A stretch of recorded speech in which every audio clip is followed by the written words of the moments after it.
La ilaha illallah Muhammadun Rasul. Bismillahirrahmanirrahim. Assalamualaikum warahmatullahi wabarakatuh. Innal hamdalillah Innal hamdalillah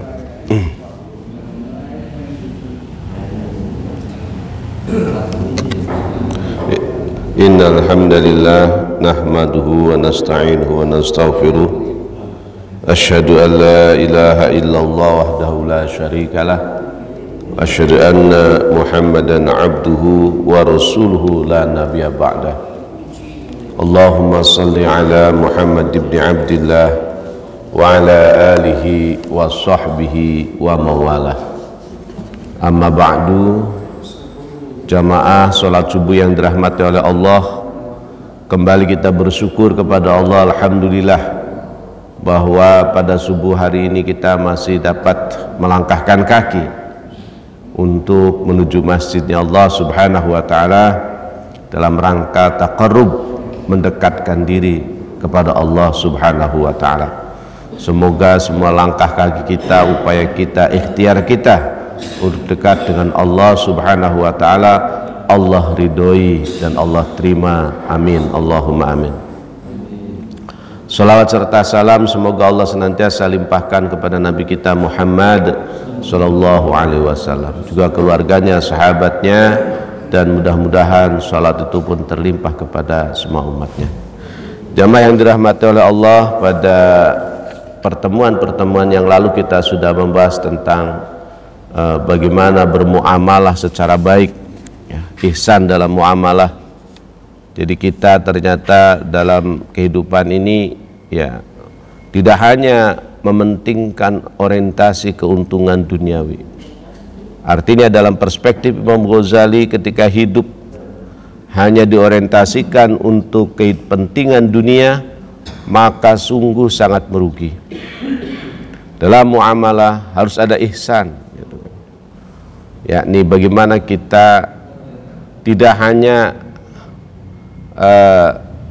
memberikan sekedar apa yang tertulis, tetapi juga misalnya memberikan kelebihan, gitu. Memberikan toleransi misalnya, ya. Kalau ada orang yang berhutang, kita berikan toleransi.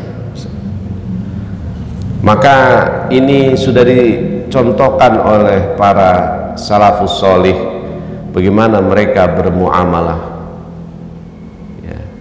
Bahkan ketika ada orang yang khilaf terkait dengan harga, misalnya yang harusnya 500 dijual 400, atau sebaliknya yang 400 dijual 500, mereka mencoba mencari, ya, mencari orang tersebut. Kalau di kita mungkin yang kalau kitanya rugi kita cari itu orang, tapi kalau kitanya untung kita gak cari, gitu. Tapi zaman dulu tidak seperti itu, ya. Nah, sekarang di bab baru ini kita akan membahas tentang kitabul halali wal harami, yakni kitab tentang halal dan haram, ya. Dalam prolognya beliau mengucapkan alhamdulillahilladzi khalaqal insana, segala puji bagi Allah yang telah menciptakan manusia, ya. Jadi beliau ingin menekankan hakikat manusia dan kemanusiaan kita, bahwa manusia itu min tinin lazibin wa salsalin. Manusia itu dari tanah yang lengket dan kering, ya. Jadi artinya ketika kita dibungkus dengan atribut macam-macam sekalipun, sesungguhnya kita adalah berasal dari tanah dan akan kembali kepada tanah, gitu. Maka untuk apa kemudian kita membungkus diri ini dengan berbagai macam atribut-atribut kemuliaan dalam pandangan manusia yang kemudian kita terjebak pada hal-hal yang sifatnya tidak sesuai dengan ajaran agama. Ya. Summa rokaba suratahu, kemudian disusunlah, ya. Allah menyusun bentuk manusia itu fi ahsani takwim, dari tanah lengket kering jelek itu, ya. Kemudian disusun bentuknya oleh Allah dalam bentuk yang terbaik, ya. Dalam bentuk yang terbaik. Nah, jamaah yang dirahmati oleh Allah, ini Imam Al-Ghazali memilih kata manusia dengan kata insan. Kan dalam bahasa Arab itu manusia, dalam Al-Quran lah terutama, ya, manusia itu bisa dengan menggunakan, kadang Allah menggunakan kata insan, kadang menggunakan kata al-bashar, kadang juga menggunakan kata anas. Anas itu artinya manusia, insan artinya manusia, al-bashar artinya manusia juga. Terus kenapa menggunakan kata insan? Nah, ada sebagian ulama yang menyatakan bahwa ketika Allah menggunakan kata insan untuk manusia, dalam konteks kemanusiaannya itu adalah kemanusiaan secara spiritual, secara psikologis. Nah, manusia, Pak, secara spiritual dan psikologis itu akan nyaman, damai apabila dia sudah selesai dengan dirinya. Ia tidak dikendalikan oleh hawa nafsunya. Tetapi manusia akan merugi ketika hawa nafsunya itu tidak bisa dikalahkan. Dia belum selesai dengan dirinya sendiri. Maka di dalam surat Al-Asr misalnya, innal insana, pakai kata insan kan, sungguhnya manusia lafi khusr, dalam keadaan merugi. Rugi di sini bukan semata rugi secara materi, tapi kerugian kemanusiaan. Ya, hakikat kemanusiaan itu sendiri, gitu. Maka kemudian Allah katakan selanjutnya dengan apa? Supaya tidak rugi harus diisi dengan iman, ya kan? Dengan iman. Kemudian dengan amal saleh. Kemudian saling mengingatkan dalam kebenaran, ya. Dan saling mengingatkan dalam kesabaran. Itu, Pak. Karena ketika orang banyak amal solehnya itu pasti banyak kurangnya. Betul. Ketua RT itu kelihatan kurangnya. Kenapa? Karena banyak amal solehnya. Daripada orang yang nggak ngapa-ngapain itu. Ya, kurangnya nggak ada, tapi amal solehnya juga nggak kelihatan gitu. Gitu ya. Nah, cuma memang harus apa? Ya, mau diingatkan, kan fungsinya di situ. Wa tamma i'tidalin, dan fi ahsani taqwim wa tam i'tidalin, dan dalam kesempurnaan yang sederhana. Nah, jadi begitulah manusia, ya. Awalnya dari tanah yang lengket dan kering, yang kita injek-injek gitu, Pak, ya.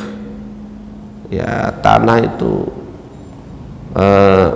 kalau kita kena tanah juga kayaknya risih itu, padahal kita berasal dari tanah, gitu. Summa ghadau fi awali nusuihi bilabanin. Kemudian kata Imam Ghazali, ketika kita berada di perut ibu kita itu kan kita makannya apa, Pak? Yaitu kata beliau, pada awal pertumbuhannya manusia mencukupkan dirinya dengan mengkonsumsi bilabanin, susu Susu itu apa? Istofahu min baini farsin wa damin. Air yang dibersihkan antara kotoran dan darah. Kemudian sa'ighon kalma izhalal, ya, dan akhirnya menjadi bersih seperti air pancuran. Itu awal pertumbuhan kita. Kita makan atau mengkonsumsi, ya, baik ketika dalam kandungan maupun baru lahir itu dengan apa? Minum susu. Suma'amahu bima atahu min tayyibati rizqi. Kemudian Allah menjaganya dengan mendatangkannya min tayyibati rizqi, dari rizki yang baik. Rizki yang baik. Anda wa'id du'afi wal inhilal, supaya terhindar dari kelemahan dan kehancuran. Jadi jamaah yang dirahmati oleh Allah, rizki yang baik inilah yang akan menghindarkan diri kita dari kelemahan dan kehancuran. Yang kalau kita lihat pada hari ini, banyak orang diantara kita berebut rizki, nah, yang kadang-kadang tidak memperhatikan mana yang halal dan mana yang haram. Summa qayyada syahwatahu al-mu'adiyah.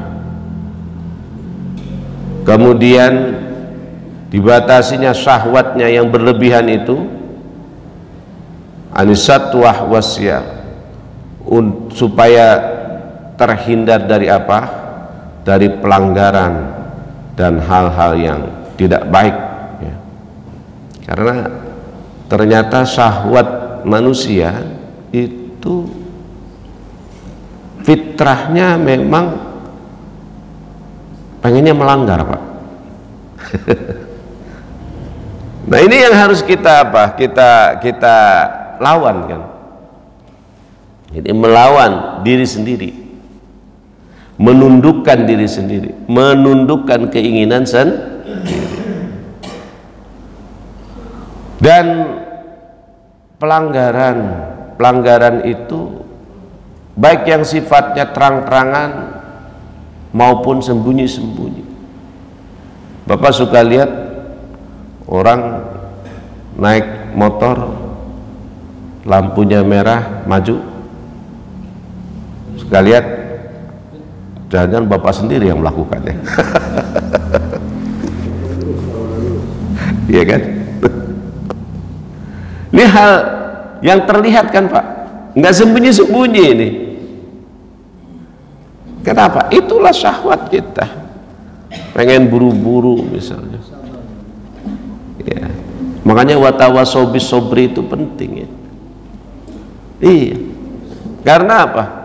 Yaitu syahwat al-mu'adiyah, kata Al-Ghazali, yang seringkali melawan, berlebihan gitu, ya, yang kemudian menimbulkan pelanggaran, ya.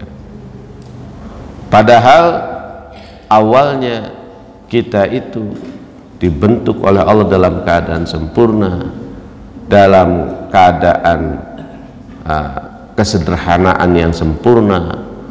Kemudian kita juga mengkonsumsi susu yang bersih gitu.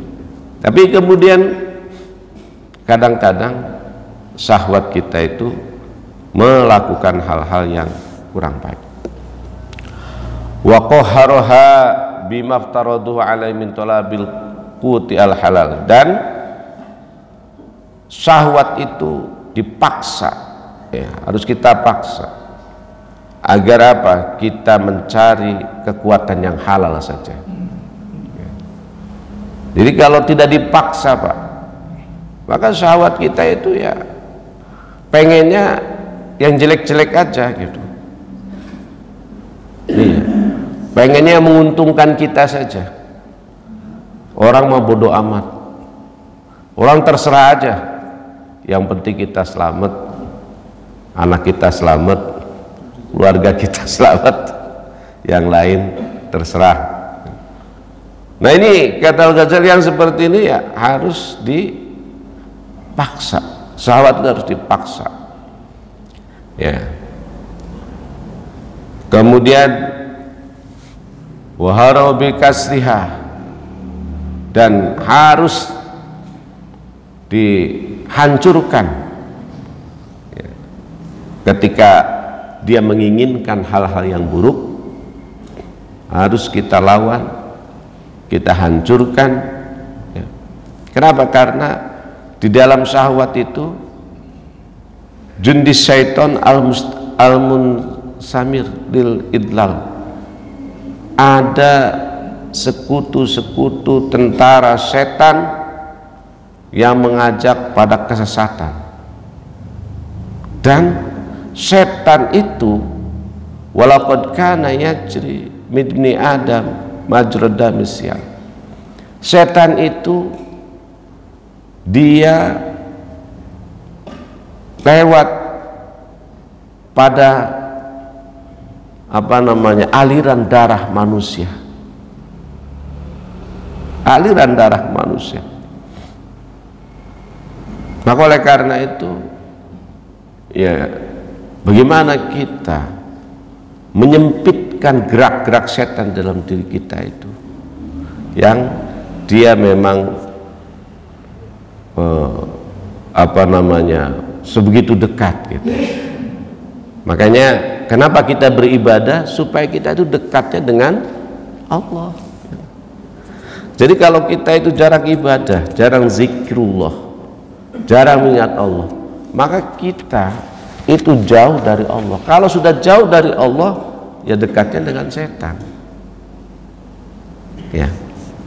Maka disinilah pentingnya kita refleksi, kita ibadah, kita melaksanakan zikir gitu.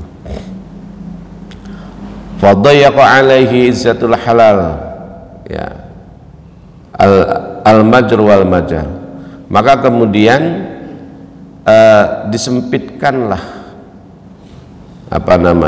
gerak setan itu dengan cara apa? Izzatul halal, dengan cara memuliakan yang halal ya. Jadi kalau kita memuliakan yang halal, ternyata gerak setan itu juga sempit, Pak ya.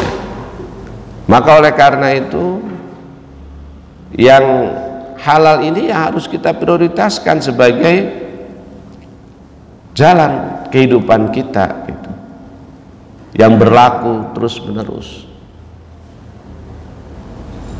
Izkana la yubzirikuhu ila a'maqil uruq illa syahwata al-ma'ila ilal ghalabah wal istirsal. Karena jika tidak diceraikan itu sampai ke urat-urat terdalam, maka syahwat itu akan selalu condong pada kekerasan dan keterlepasan. Jadi dia selalu lepas dan keras ya. Jadi oleh karena itu harus diceraikan ya, harus diceraikan. Fabaqiya lima zamat bizamamil halal, maka yang tersisa itu adalah ikatan-ikatan dengan ikatan yang halal. Karena kalau tidak, maka khaiban khasiran, dia akan kecewa, akan merugi. Malahu min nasir walawal, sampai kemudian ia tidak lagi memiliki penolong dan wali ya, sebagai penguasa. Jadi jamaah yang dirahmati oleh Allah, untuk mengikat agar kita berada dalam fitrahnya Allah Subhanahu wa ta'ala, atau fitrah kemanusiaan kita, fitrah kebersihan kita, maka tidak ada lain adalah dengan cara mengikatkan diri kepada yang halal. Ya. Nah, jamaah yang dirahmati Allah, tentu kehalalan ini dua ya, jenisnya halal, cara memperolehnya halal. Ada orang yang dia bisa menghindarkan diri dari jenis yang haram, tapi sulit menghindarkan diri dari cara memperoleh yang haram. Banyak orang Islam gak makan babi, banyak ya, banyak orang Islam gak minum khamr, banyak. Tapi banyak juga orang Islam yang hobi dari uang yang tidak jelas ya. Kalau tidak jelas itu masih mending, Pak, ini uang haram. Kalau tidak jelas itu kan mutasyabihat ya. Walaupun itu juga gak jelas, itu gak bagus juga gitu, mutasyabihat. Ini yang jelas-jelas haram, hasil nipu, hasil korupsi, hasil macam-macam. Dan ini adalah merupakan bagian-bagian dari penyakit negeri kita ini ya, yang entah kapan sembuhnya gitu ya. Kita bukannya pesimis, Pak, tetapi fakta-fakta ini ternyata agak sulit gitu. Kita sudah ada KPK dengan berbagai macam perangkatnya. Ternyata ya kemarin pimpinan-pimpinan KPK-nya banyak yang terlibat kasus korupsi juga. Ini kan kita akhirnya juga merenung. Hakim banyak yang terlibat. Nah, kalau penegak-penegak hukum itu sudah saling terlibat, bahkan di Solok Selatan kemarin ya, saling tembak, apa polisi tembak polisi, bukan saling tembak ya, ditembak ya. Itu kan juga dalam konteks berarti jelas-jelas gitu ya, bukan yang halal. Nah, ini pengantar beliau. Wassalatu ala Muhammadin al-hadi minad dhalal. Sholawat semoga tetap atas Nabi Muhammad yang senantiasa memberikan petunjuk dari kesesatan. Wa ala alihi khairi al, dan kepada keluarganya sebaik-baik keluarga. Wassalam taslima katsira, dan mudah-mudahan juga mendapatkan keselamatan yang sempurna. Jamaah yang dirahmati oleh Allah, ini pengantar beliau ya, bahwa ternyata manusia itu memang hidupnya berjuang dengan apa? Dengan bagaimana supaya dia bisa menjadikan yang halal itu menjadi bagian yang prioritas di dalam kehidupannya. Dan disinilah maka kemudian manusia bisa akan menyelamatkan dirinya. Amma ba'du faqad qala sallallahu alaihi wasallam, Rasulullah sallallahu alaihi wasallam telah bersabda,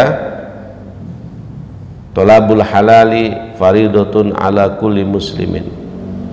Mencari yang halal itu merupakan kewajiban bagi setiap orang Islam ya. Jadi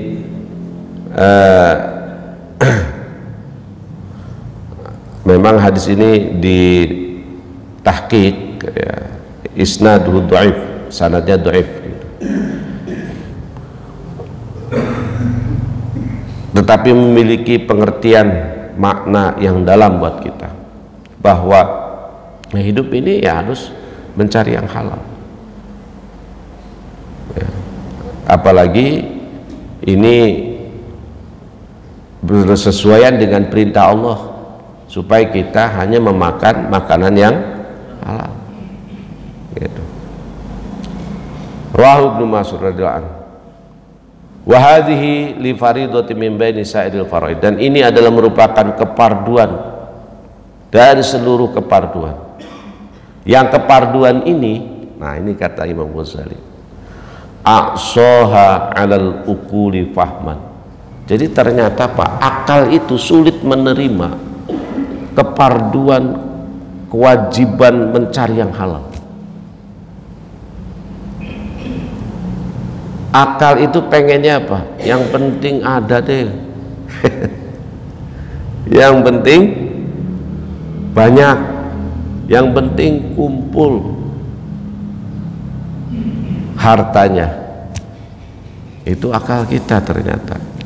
Jadi kalau kita hanya menyandarkan kepada akal, sulit. Karena akal ternyata sulit menerima untuk kita itu mencari yang halal. Karena akalnya sulit menerima, wa asqaluha 'alal jawarihi fi'lan, dan kewajiban mencari yang halal itu paling berat untuk dilakukan oleh anggota tubuh kita. Jadi anggota tubuh kita ini Pak, pengennya kalau ada yang instan, yang gampang, ya sudah yang itu aja gitu. Nggak usah yang susah-susah. Ngapain sih misalnya jualan mengharapkan laba serupiah demi rupiah gitu. Nggak usah lah, kita tipu aja tuh orang gitu kan. Dikurangi takarannya, dikurangi timbangannya, itu anggota badan kita nggak capek kalau begitu Pak. Tapi giliran wah, ini harus 1 kilo persisi misalnya, nah, itu ternyata akal kita juga berat, anggota badan kita juga berat ya. Jadi kalau hari ini misalnya orang mengatakan alah udahlah nggak usah ributin halal haram, itu memang dari dulu sudah seperti itu Pak, bukan cuma hari ini. Ini kan zamannya Imam Ghazali, belum ada kecanggihan teknologi dan informasi. Itu mindset orang sudah seperti itu. Walaidzalika inda rasabil kulliyati ilman wa amalan. Oleh karena itu maka kemudian terbenam secara keseluruhan, baik secara pengetahuan maupun secara praktek. Gitu loh. Kenapa? Karena pengetahuan, akalnya sulit menerima yang halal, prakteknya juga berat menegakkan yang halal. Karena kalau yang halal itu datangnya sedikit-sedikit. Bapak kalau jadi PNS cari dari yang halal, ganti mobilnya lama. Ya, rumahnya susah untuk naik-naik lebih tinggi, lebih keren, lebih hebat, lama. Mungkin sampai pensiun ya pas-pasan aja gitu. Itu Pak. Jadi mindset orang untuk menjaga yang halal itu bukan cuma hari ini. Dari zaman Imam Ghazali sudah dituliskan seperti itu. Bahkan nanti akan sangat bombastis beliau menggambar wasara ghubudu al ilmihi sababan lindiras amali, dan kekaburan pengetahuan ini menyebabkan tenggelamnya amal itu, yakni amal untuk melakukan yang halal. Sampai-sampai izzonnal juhal. Nah ini sampai-sampai orang-orang mengira, ini kata Al-Ghazali, orang yang bodoh ini, annal halala mafqud, yang halal itu udah nggak ada lagi. Tuh kan ya, orang sekarang juga kan begitu ngomongnya. Ya orang sekarang cari yang cari yang haram aja susah, apalagi yang halal. Tuh orang sekarang Pak ngomongnya begitu. Zaman Imam Ghazali juga sudah ada orang ngomong begini. Tapi kata beliau, ini orang bodoh. Yang haram aja susah. Ya memang maling susah Pak ya. Maling susah, korupsi juga susah. Itu kan harus ada strategi-strateginya. Nah, yang halal juga harus ada strategi. Artinya kan harusnya, ini kenapa Imam Ghazali mengatakan bodoh? Harusnya kan orang berpikir kayak gini, untuk yang haram saja kita perlu strategi yang begitu rapi, apalagi yang halal. Kan harusnya begitu ya, apalagi yang halal. Kita berarti membutuhkan strategi yang lebih rapi lagi, kan gitu. Jangan dibalik gitu. Maka kata Imam Ghazali, orang yang seperti ini bagian dari juhal, orang yang sangat-sangat bodoh. Bukan cuma, jadi beda jahil dengan juhal gitu ya. Nah, jadi bahkan wa anna sabila dunal wusul ilahi masdud. Ini orang bodoh tuh zaman dulu juga mengatakan begini nih, Pak. Ini kan kita tahun 1400 ya. Imam Ghazali tahun 500. Nah, jadi sudah berapa ratus tahun yang lalu gitu kan. Jalan menuju kepada kehalalan itu masdud, tertutup katanya. Udah nggak ada jalan lagi. Kalau mau cari yang halal kita nggak akan dapat. Itu pikiran orang zaman dulu pun kayak begitu.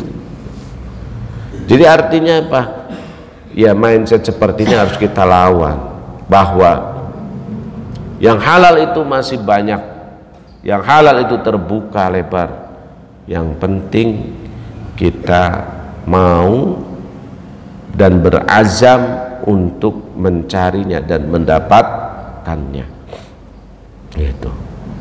Jadi jangan dibalik-balik gitu ya. Jangan dibalik-balik. Karena kalau kita dibalik, maka wa annahu lam yabqa minat thayyibat illal malfurat.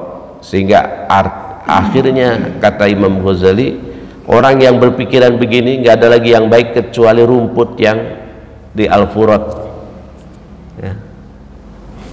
Kemudian wal hasisan nabita fil mawat, dan kecuali air al-furat ya, dan rumput-rumput yang tumbuh di tanah yang tidak dikuasai. Jadi kata mereka, wah udah nggak ada lagi yang halal nih kecuali cuma air sama rumput aja. Itu pun rumput tanah yang belum dikuasai. Jadi di zaman dulu itu kan tidak semua tanah itu dikuasai, Pak ya. Ada yang ada dalam penguasaan, ya itu berarti tanah yang sudah ada pemiliknya ya. Tapi ada juga tanah yang memang masih belantara gitu, yang itu berarti bisa dimanfaatkan oleh siapa saja dan hukumnya halal secara fikih. Ini sampai-sampai seperti itu. Nah, sehingga kalau sudah seperti ini, wa ma'adahu faqad akhbasatul aidil andiyah, dan selain itu maka mereka menganggap sudah dirusak oleh tangan-tangan pelanggar, wa afsadatul muamalat al-fasidah, dan sudah dirusak oleh muamalah yang rusak. Nah, jadi oleh karena itu jamaah yang dirahmati oleh Allah, maka apa yang harus dilakukan? Ya kita jangan mengikuti mindset yang seperti itu gitu. Ya. Karena kalau kita mengikuti mindset seperti itu, di zaman dulu pun orang sudah ada yang memiliki mindset seperti itu. Wa ista'adzarat al-qana'ah bil hasis minan nabati lam yabqa wal istisa' fil muharramat. Nah, karena kalau sudah tidak ada lagi, ini pikiran orang bodoh tadi, Pak ya. Kalau kita tidak menerima dengan rumput yang tumbuh tadi, kalau minta yang lain-lain gitu, maka kita akan luas-luasan fil muharramat dengan keharaman. Farafadu hadzal qatba minad dini aslan. Maka dengan demikian sesungguhnya dia sudah melemparkan nilai yang sangat penting yang merupakan dasar dari agama. Jadi dasar agama itu adalah memelihara yang halal. Ketika yang halal ini kemudian kita abaikan, tidak lagi kita perhatikan, ya, maka kita sudah melemparkan hal yang penting, hal yang pokok dalam beragama, ya. Hal yang pokok, hal yang penting dalam beragama. Walam yadroku bainal amwali farqan wa faslan. Walam yudriku bainal amwali farqan wa faslan. Dan kemudian tidak ditemukan lagi tuh, ya, perbedaan-perbedaan dan pemisahan-pemisahan harta. Maka kata Imam Ghazali, haihata, nggak begitulah katanya. Masa orang kok punya pikiran sudah sekarang ini sudah nggak ada yang halal lagi. Maka kalau kita mau yang halal ya cuma makan rumput aja itu katanya, yang ada di tanah di luar penguasaan orang itu. Nah, haihata, jangan begitulah. Tidak seperti itu, kata Imam Ghazali. Itu keliru. Fal halalu bayyinun, karena yang halal itu jelas. Wal haramu bayyinun, dan yang haram juga jelas. Wa bainahuma umurun mustabihat, dan di antara keduanya adalah perkara-perkara yang subhat, yang tidak jelas, yang remang-remang. Uang dari hasil jual beli yang bersih halal apa haram, Pak? Hah? Halal. Uang hasil nipu halal apa haram? Haram. Terima uang pilkada, ya ini bagian dari, ya, apa, remang-remang gitu. Maka kalau Muhammadiyah kemarin sudah ngeluarin fatwa tuh, politik uang itu haram, ya. Jadi tidak boleh menerima. Kalau dulu kan terima uangnya, pilih sesuai hati nurani, gitu ya. Nah, ternyata Muhammadiyah kemarin memberikan fatwa, pokoknya menerima uang pilkada atau pemilu apapun itu hukumnya haram. Yang memberi haram, yang menerima juga haram, ya. Nah, ini kan harus disosialisasikan seperti ini, karena kalau tidak maka perilaku membeli suara ini menjadi suatu yang terus menerus gitu, ya. Sesuatu yang apa namanya, yang dilegalkan. Maka mempromosikan keharaman menerima uang sogokan, pilkada, pilgub, pileg, apalagi pilpres, itu ya harus harus disosialisasikan. Nah, wala tazalu hadhi salasah muqtarinat, dan tiga hal ini, yakni halal, haram, subhat, itu senantiasa terus menerus bersamaan, kaifama, ya, dalam kondisi apapun. Bahkan kadang-kadang taqallabat al-halat, kadang-kadang saling bertukar posisi, bertukar kondisi. Jadi oleh karena itu maka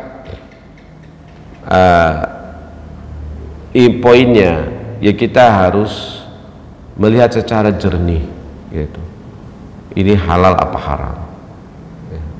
Ketika itu milik orang lain berarti haram, ketika itu milik kita berarti halal, kan gitu. Nah, wah kalau begini nggak ada temennya Ustadz,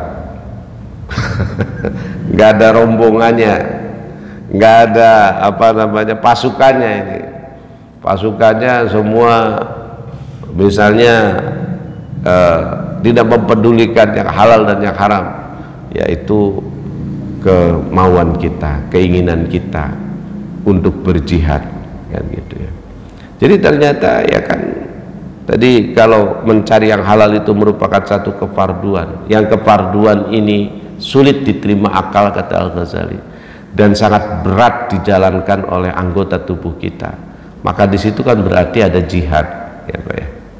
Ada jihad untuk apa? Untuk senantiasa mempertahankan yang halal tersebut. Wala makanat sadi bid'atun amma fid din dururuha wastatara fil khalqi syararuha.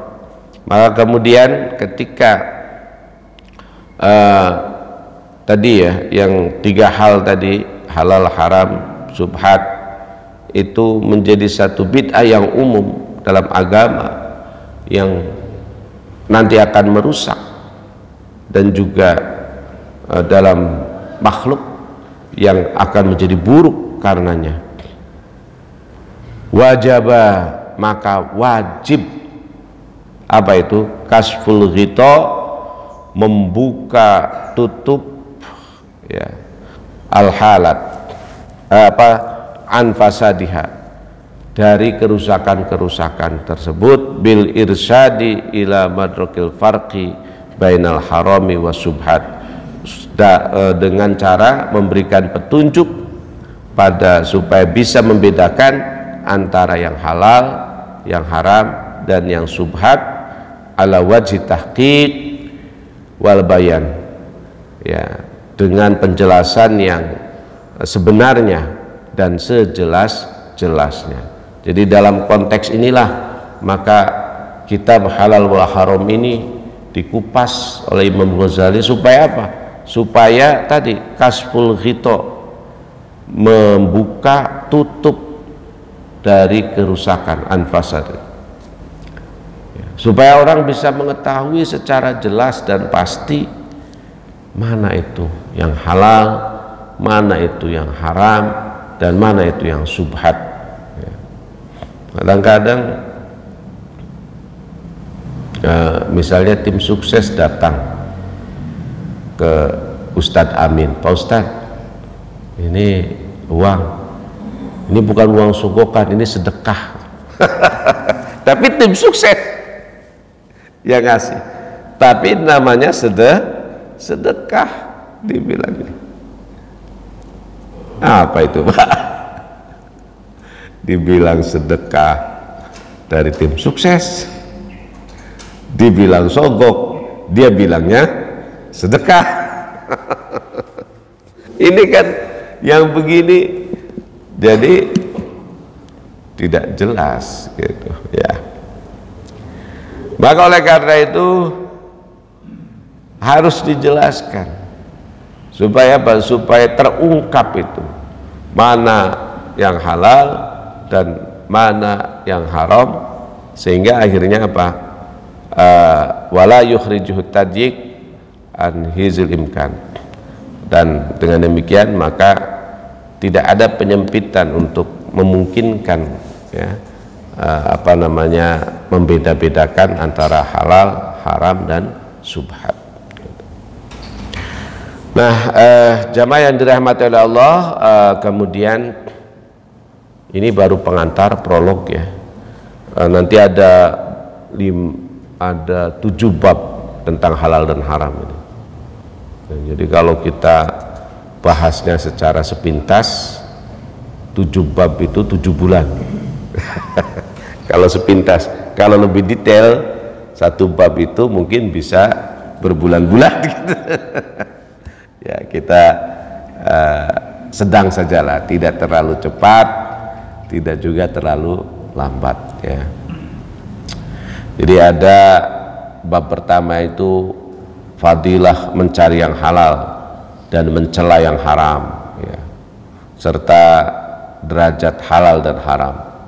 Kemudian nanti bab kedua ada derajat subhat ya, dan perkembangannya, serta membedakan subhat itu dari yang halal dan haram.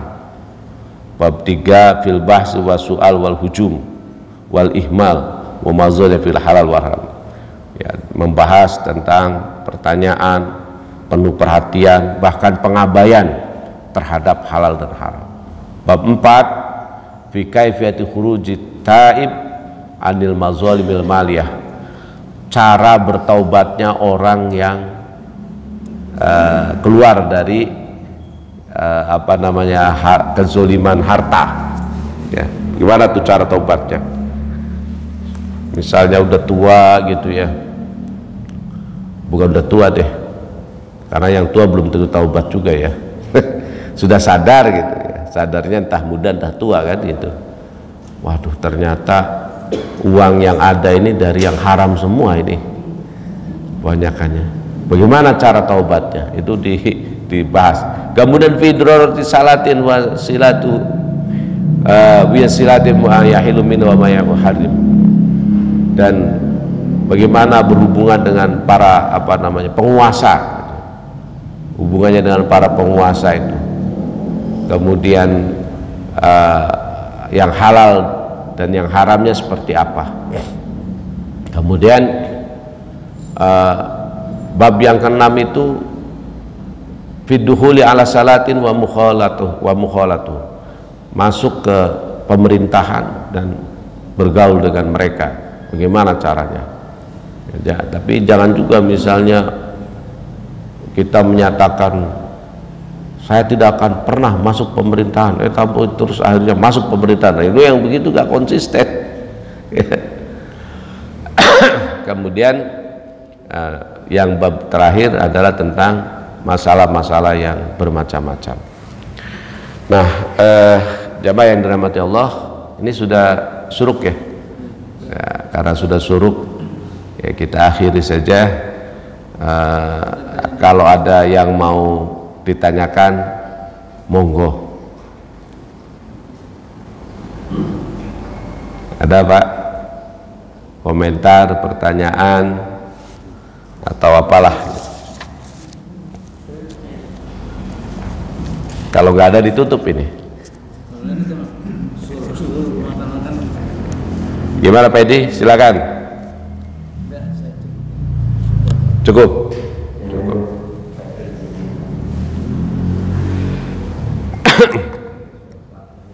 Ya, silakan Pak.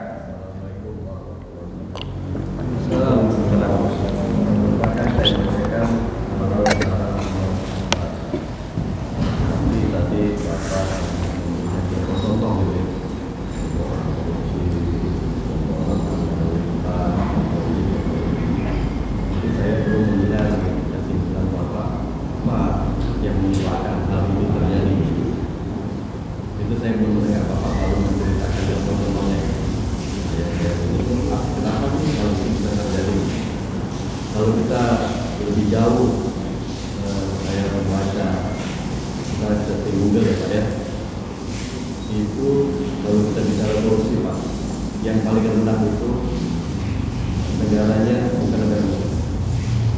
Negara paling bersih itu Pak juga bukan negara Muslim.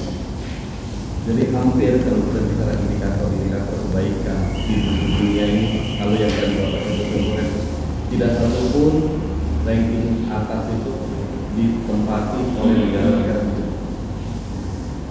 Nah ini, saya kadang berpikir kenapa ya mereka lain.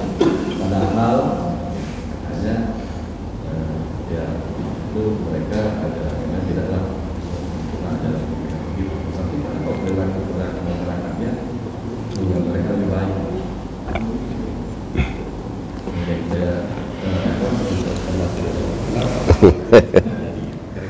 Terima kasih Pak. Iya, Waalaikumsalam. Memang betul Pak. Survei-survei menunjukkan Finlandia misalnya, dari negara-negara yang katakanlah menurut kita ya bukan Muslim gitu. Bahkan negara-negara Muslim itu di ranking ke tingkat clean kebersihan secara harta itu rata-rata ya nomornya nomor tinggi gitu. Paling yang negara Muslim yang masuk 10 besar itu apa ya kemarin, saya lupa juga itu. Jadi banyakkan itu negara-negara non Muslim. Tapi memang kita juga belum tahu sih ininya ya, metodenya apanya, karena ini kan mereka yang buat. Kan penelitian itu ya, tapi saya yakin sih namanya penelitian bersifat internasional, mereka mau terbuka kan. Artinya sesuatu yang ilmiah itu kan gini Pak, prinsipnya siapapun yang melakukan pasti hasilnya sama gitu. Itu ilmiah. Jadi misalnya dengan metode seperti ini, kemudian yang melakukannya siapapun, yang penting metodenya sama, maka hasilnya akan sama. Kalau hasilnya beda-beda itu tidak ilmiah namanya gitu. Nah terus kenapa seperti ini? Dunia muslim yang secara ajaran begitu kokoh ya, menekankan supaya kehalalan dan menghindarkan diri, jangankan yang haram, yang subhat pun kita diperintahkan menghindarkan diri. Tapi kenyataannya kenapa kemudian umat Islam justru secara perankingan adanya di bawah, dan itu benar, itu benar. Jemaah yang dirahmati oleh Allah, kalau saya sih melihatnya gini ya, kalau dari pertanyaannya itu memang kualitas muslim hari ini itu sangat rendah. Kita bisa buktikan juga dari beberapa survei Pak. Surveinya apa? Misalnya tentang sholat dan baca Quran ya. Umat Islam Indonesia Pak, itu melalui survei ternyata yang bisa baca Quran itu hanya 30%, 70% nggak bisa baca Quran. Itu kan berarti secara kualitas kita itu sangat rendah. Kemudian yang sholat Pak, itu survei tahun 2022 atau 2019 saya lupa itu. Yang terbaru lagi saya belum dapat. Yang melaksanakan sholat itu Pak, kayak Bapak ini, itu cuma 34%. Itu sholat, bukan kayak Bapak, bukan. Yang sholat aja, misalnya termasuk mereka yang sholatnya cuma Idul Fitri itu 34%.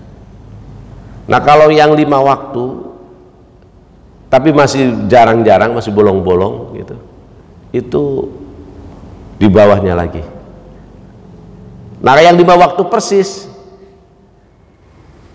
kalau nggak salah 10%-an Pak, berarti 90% umat Islam itu nggak sholat 5 waktu. Masih banyak yang bolong-bolong. Nah kalau kayak Bapak ke masjid ini Pak, sholatnya di masjid, apalagi subuh gitu, itu ternyata di bawah 5%. Ini juga kan berarti sebenarnya harusnya menjadi introspeksi kita kepada siapa? Anak cucu kita Pak. Jangan-jangan yang disurvei salah satunya adalah anak cucu kita juga gitu kan. Kita aja udah bagus nih, udah ke masjid, udah tiap hari sholat, bahkan banyakkan jamaah daripada tidaknya. Tapi anak cucu kita kan belum tentu. Kalau anak cucunya pada jamaah kan harusnya masjid ini rame kan. nggak para lansia semua isinya kan gitu ya. Nah, jadi ini juga introspeksi buat kita. Maka ya tadi Pak, kualitas berarti ya, kualitas keislaman kita juga ya memang harus terus didorong untuk lebih maju. Nah tentu ini peran keluarga muslim yang paling besar gitu, peran kita semua, bukan hanya peran tokoh agama, karena peran tokoh agama itu ya bisa menjangkaunya hanya berapa persen, tapi peran bapak, ibu, kakek, nenek, terutama bapak ibu lah ya, itu yang paling penting saya kira. Gimana supaya akidah keluarga kita selamat, sholatnya juga dipastikan tiap hari, baca Qur'annya bisa gitu. Nah kita kadang-kadang kan santai aja, anak nggak bisa baca Qur'an gitu, tapi giliran anak nggak bisa fisika, kimia, biologi, matematika, repotnya minta ampun Pak. Kita lesin itu. Les anak itu Pak, les anak itu belum belajar aja udah bayar apa belum coba?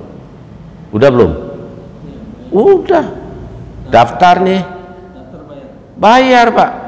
Ini Pak kalau mau paketnya sekian, paket 10 juta, 17 juta, 7 juta, kita bayar dulu 3 juta. Anak kita duduk aja belum Pak, giliran baca Quran Pak. Baca Quran tuh daftar kita gratis ya. Kadang-kadang lupa, udah tanggal 35 belum bayar ya. Gurunya bingung, mau nagih kagak enak, nggak nagih butuh, apalagi mau puasa, mau lebaran itu. Disinilah saya kira kita perlu memberikan kesadaran dalam diri kita dan juga yang lain. Saya kira betul Pak. Jadi ya kalau jawaban saya seperti itu, mari kita tingkatkan kualitas keislaman kita gitu, supaya kita menjadi fastabiqul khairat, berlomba-lomba dalam kebaikan. Selama kita tidak bisa meningkatkan kualitas keislaman kita, maka kita tidak akan pernah bisa mencapai kejayaan. Karena kejayaan umat Islam dulu ketika abad ke-7 sampai dengan abad ke-14 katakanlah begitu, itu sekitar lebih kurang 6 sampai 7 abad umat Islam memimpin dunia, itu adalah karena mereka komitmen dengan ajaran Islam gitu. Saya kira itu Pak ya. Terima kasih atas pertanyaannya, dan ini juga renungan buat kita semua. Cukup Pak? Baik, mudah-mudahan kita semua diberi kesehatan Pak ya, petunjuk dan hidayah, sehingga kita husnul khotimah. Amin. Terima kasih, mohon maaf apabila ada kekurangan. Nasrun minallah fatsun qarib wa basyiril mu'minin, ihdinas siratal mustaqim. Wassalamualaikum warahmatullahi wabarakatuh.